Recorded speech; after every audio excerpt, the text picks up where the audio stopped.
நம்ம Suresh IAS அகாடமில prelims and மெயின்ஸை சைமல்டேனியஸா படிக்க வைக்கிறது தான் இந்த பிஎம் பேட்ச்.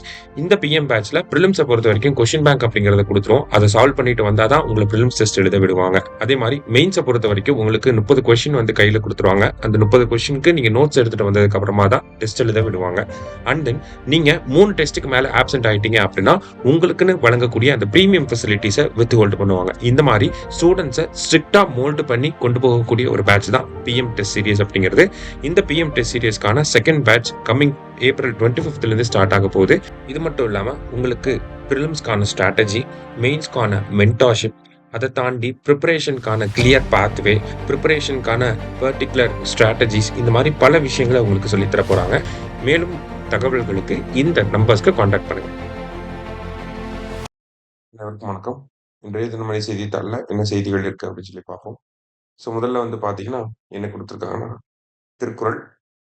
திருக்குறள் என்ன சொல்றாங்கன்னா, எப்பொருள் யார் யார் வாய் கேட்பினும் அப்பொருள் மெய்ப்பொருள் காண்பது அறிவு. எப்பொருளை யார் யாரிடம் கேட்டாலும் அப்பொருளின் மெய்யான பொருளை காண்பதே அறிவாகும் அப்படின்னு சொல்லி கொடுத்துருக்காங்க. யார் என்ன சொன்னாலும் கண்ணால பார்த்து நம்புறது தான் வந்து பெஸ்ட் அப்படிங்கிறத சொல்றாங்க. ஓகேவா? திருக்குறளின் 423 அதிகாரம் அறிவுடைமை அப்படிங்கிற அதிகாரத்துல. அடுத்ததா வந்து பாத்தீங்கன்னா, புகைப்பிடித்தல் இல்லாத புதிய தலைமுறை பிரிட்டனில் வரலாற்று மசோதா நிறைவேற்றம் அப்படின்னு சொல்லி கொடுத்திருக்காங்க. அதாவது பிரிட்டன் அப்படிங்கிற இந்த நாடை பொறுத்த வரைக்கும் பாத்தீங்கன்னா, புகைப்பிடிப்பவர்களுடைய எண்ணிக்கை மிக அதிகமாக இருக்கக்கூடிய ஒரு நாடு. அதாவது அவங்களுடைய மொத்த மக்கள் தொகையிலேயே பாத்தீங்கன்னா, கிட்டத்தட்ட 13% மக்கள் வந்து இந்த ஸ்மோக்கிங் ஹேபிட் அப்படிங்கிறது அவங்களுக்கு இருக்கும்.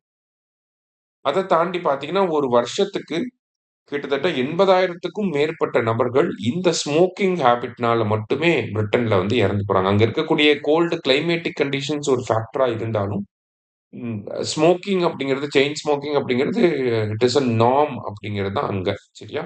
80,000க்கும் மேற்பட்ட மக்கள் வந்து அங்க இறந்து போறாங்க. அதே மாரி தடுக்கக்கூடிய இறப்புகள் அப்படிங்கிறது இருக்கும். பிரிவென்டபிள் டெத் அப்படின்னு சொல்லுவாங்க. இந்த பிரிவென்டபிள் டெத்ல ஃபர்ஸ்ட் ரீசனா இருக்கிறது, ஃபர்ஸ்ட் ஃபேக்டராவே இருக்கிறது என்னன்னா ஸ்மோக்கிங் அப்படிங்கிறது தான். ஸோ இதனால பிரிட்டன் நாடாளுமன்றம் வந்து என்ன பண்ணியிருக்காங்கன்னா, ஒரு மசோதாவ அறிமுகப்படுத்தி நிறைவேற்றி இருக்காங்க.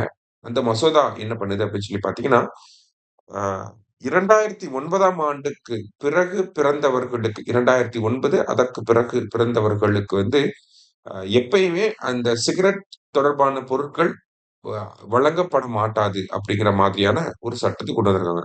இப்ப நீங்க 2009ல பிறந்திருந்தீங்க அப்படின்னா, பிரிட்டனுக்கு போனா உங்களால சிகரெட் வாங்க முடியாது. ஓகேவா? ஸோ இந்த ஒரு வயது வரம்பு அப்படிங்கிறது போக, போக, போக இன்கிரீஸ் ஆயிட்டே போறப்ப, என்ன ஆகுது அப்படின்னு சொல்லி பார்த்தீங்கன்னா, ஒரு கட்டத்துக்கு மேல நீங்க எந்த வருஷத்துல பிறந்திருந்தாலும் என்ன பண்ண முடியாது. உங்களால சிகரெட்டே வாங்க முடியாது அப்படிங்கிற அந்த ஒரு நிலைப்பாடு வந்து ஏற்படும்.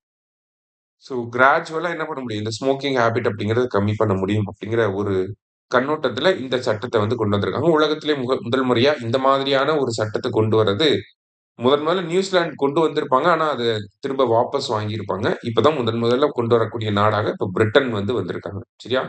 இந்தியாவ பொறுத்தவரைக்கும் பார்த்தீங்கன்னா, cigarettes and other tobacco products act அப்படின்னு சொல்லி கோட்பா அப்படிங்கிற ஒரு சட்டம் இருக்கு. 2003ல கொண்டு வந்திருப்பாங்க. அந்த சட்டத்தின்படி தான் நம்ப பொது இடங்கள்ல சிகரெட் பிடிக்கக்கூடாது. 18 வயசுக்கு உட்பட்ட நபர்களுக்கு சிகரெட் வழங்கக்கூடாது. அந்த மாரியான புரோவிஷன்ஸ் எல்லாம் இந்தியாவுல இருக்கு. ஓகேவா? Cigarette and other tobacco products act 2003 சரியா? ஸோ இன்றைய செய்தித்தாள்ல முக்கியமான 2 விஷயங்கள வந்து பார்த்துருக்கோம். ஸோ நம்ம அகாடமில வந்து பார்த்தீங்கன்னா, பிரிலிம்ஸ் அண்ட் மெயின்ஸ சைமல்டேனியஸா பிரிப்பேர் பண்ற மாரி பிஎம் அப்படிங்கிற டெஸ்ட் சீரிஸ் போயிட்டுருக்கு. அந்த டெஸ்ட் சீரிஸோட செகண்ட் பேட்ச் அப்படிங்கிறது கம்மிங் ஏப்ரல் 25th நம்ம ஸ்டார்ட் பண்றோம். ஸோ இந்த கோர்ஸ்ல ஜாயின் பண்ணணும் இந்த டெஸ்ட் பேட்ச்ல ஜாயின் பண்ணணும்னு நினைச்சீங்கன்னா, நம்ம இன்ஸ்டிடியூட்ஸ்க்கு கால் பண்ணி என்கொயரி பண்ணுங்க. Thank you.